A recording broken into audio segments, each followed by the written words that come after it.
This is a beautiful reproduction of an Egyptian chariot by our incredible craftsman here at the shop, Tony Ray. And it brings up an interesting point that basically all movies and even many reproduction chariots get wrong. What wagons today and what a lot of your reproduction chariots will have is a bar that runs right here called a swingle tree. And then from each end of the bar will be traces that run on either side of your pair of horses up to the harness.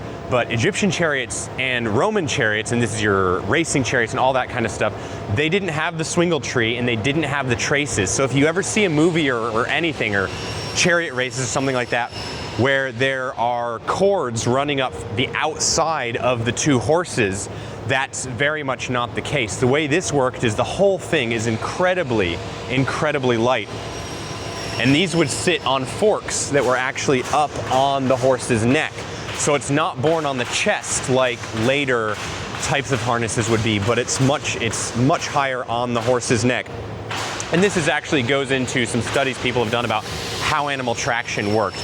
But in general, the place where you can go to actually see appropriate chariots is, there was one reproduction made by Robert Herford that's in the TV show Time Team. That one's really good. And then there's also the movie Alexander, which is the only movie about the ancient world I know of that actually has appropriate chariot technology without modern intrusions and modern ways of building carriages and then harnessing horses to those.